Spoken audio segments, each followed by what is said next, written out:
रामपुर गांव में सीता नाम की एक गरीब लड़की रहती थी। उसके पिता एक मजदूर थे और माँ घर संभालती थी। सीता गांव के ही स्कूल में पढ़ती थी। सीता की मैडम की नाम थी रेनू मैडम, जो बहुत अच्छी पढ़ाती थी। सभी बच्चों को बहुत अच्छे से पढ़ाती थी, लेकिन आज उसका ट्रांसफर होने वाली थी। गुड मॉर्निंग मेरे प्यारे बच्चों। आज मेरे इस स्कूल में आखिरी दिन है। अब आज से इस स्कूल में दूसरी मैडम पढ़ाएगी। आप सब बच्चे बहुत अच्छे हो, खासकर सीता। तुम अपनी पढ़ाई मत छोड़ना। अच्छा, मैं चलती हूँ। आप सब बच्चे खूब पढ़ाई करना और मन लगाकर पढ़ना। रेनू मैडम, आप बहुत अच्छी टीचर है। आप बहुत अच्छी पढ़ाती है। आपका हम सबको बहुत याद आएगी। आप प्लीज मत जाइए। हाँ मैडम, हम सब आपको बहुत मिस करेंगे। बेटा, मुझे जाना जरूरी है। मेरा ट्रांसफर दूसरे स्कूल में हो गई है। मैं भी आप सबको बहुत मिस करूंगी। अपना ख्याल रखना। Good bye. रेनू मैडम वहाँ से चली जाती है। उसके जगह में निर्मला मैडम पढ़ाने आती है। निर्मला मैडम बहुत ही गुस्से वाली और खड़ूस स्वभाव की थी। निर्मला मैडम जब क्लास में आती है तो देखती है कि सभी बच्चे स्कूल ड्रेस में थे, लेकिन सीता स्कूल ड्रेस में नहीं थी। ए लड़की, इधर आ। तुम्हारा यूनिफॉर्म कहाँ है और तुम घर के कपड़े पहन के क्यों आई हो? मैम, इसके पास कपड़े नहीं है। ये बहुत गरीब है और प्रिंसिपल मैम ने इसको छुट्टी दी है कुछ दिनों के लिए, इसलिए ये सही आ रही है। जब इस गरीब की औकात नहीं है यूनिफॉर्म लेने के लिए तो क्यों आती है पढ़ने? तुम गरीब लोग की औकात नहीं होती है, तुम वही गंदे नाले में ठीक लगती हो। अभी बताती हूँ, तुम यहाँ आओ। निर्मला मैडम ने सीता को बहुत पिटाई करने लगती है। उसे सजा के तौर पर बाहर कर देती है और सीता हाथ ऊपर करके रोती रहती है। सीता गरीब थी, इसीलिए उसकी क्लास टीचर बहुत बुरा बर्ताव करती थी। गरीब कहेंगी, मैं कितना बार कहती हूँ कि क्लास के पीछे बैठा कर। मैं तुझे देखती हूँ तो मेरी सारा दिन खराब हो जाता है। बेचारी सीता पीछे चुपचाप जाकर बैठ जाती है। निर्मला मैडम हर रोज बच्चों को डांटती थी, लेकिन सबसे ज्यादा सीता को। हालात ऐसे हो गए थे कि अब तो सीता को स्कूल आने में भी डर लगती थी। ऐसे ही कुछ दिन बीत गए।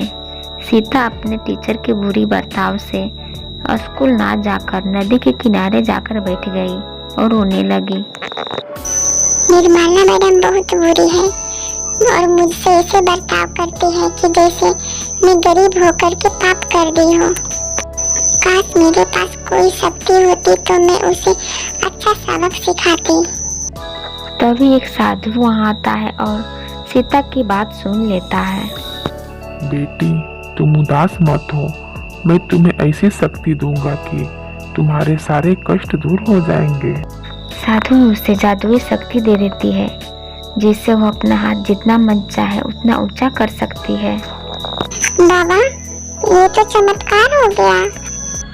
सीता खुशी खुशी स्कूल जाती है और वहाँ जाकर ये बात सभी बच्चों को बताती है। कुछ देर बाद निर्मला मैडम क्लास में आती है।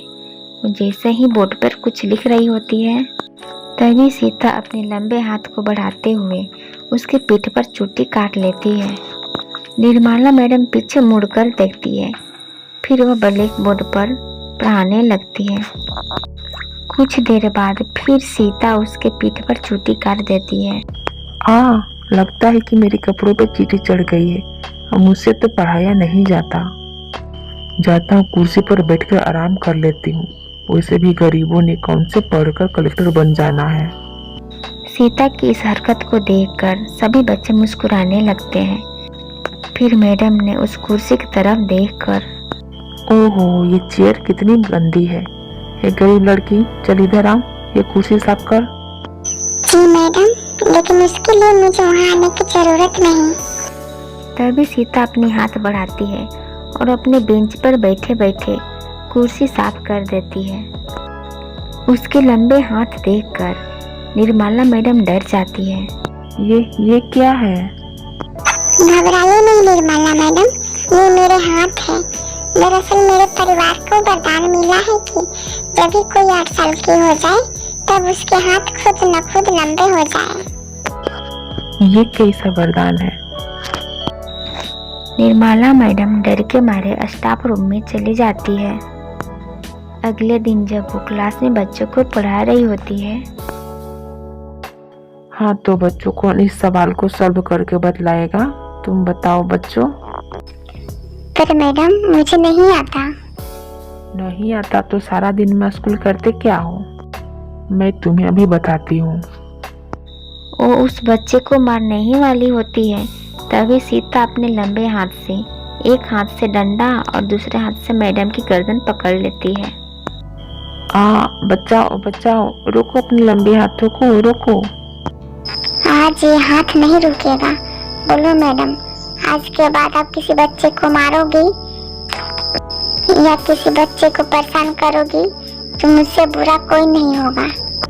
नहीं नहीं नहीं, आज के बाद मैं किसी को नहीं परेशान करूंगी, किसी को नहीं मारूंगी। मुझे माफ कर दो बच्चों।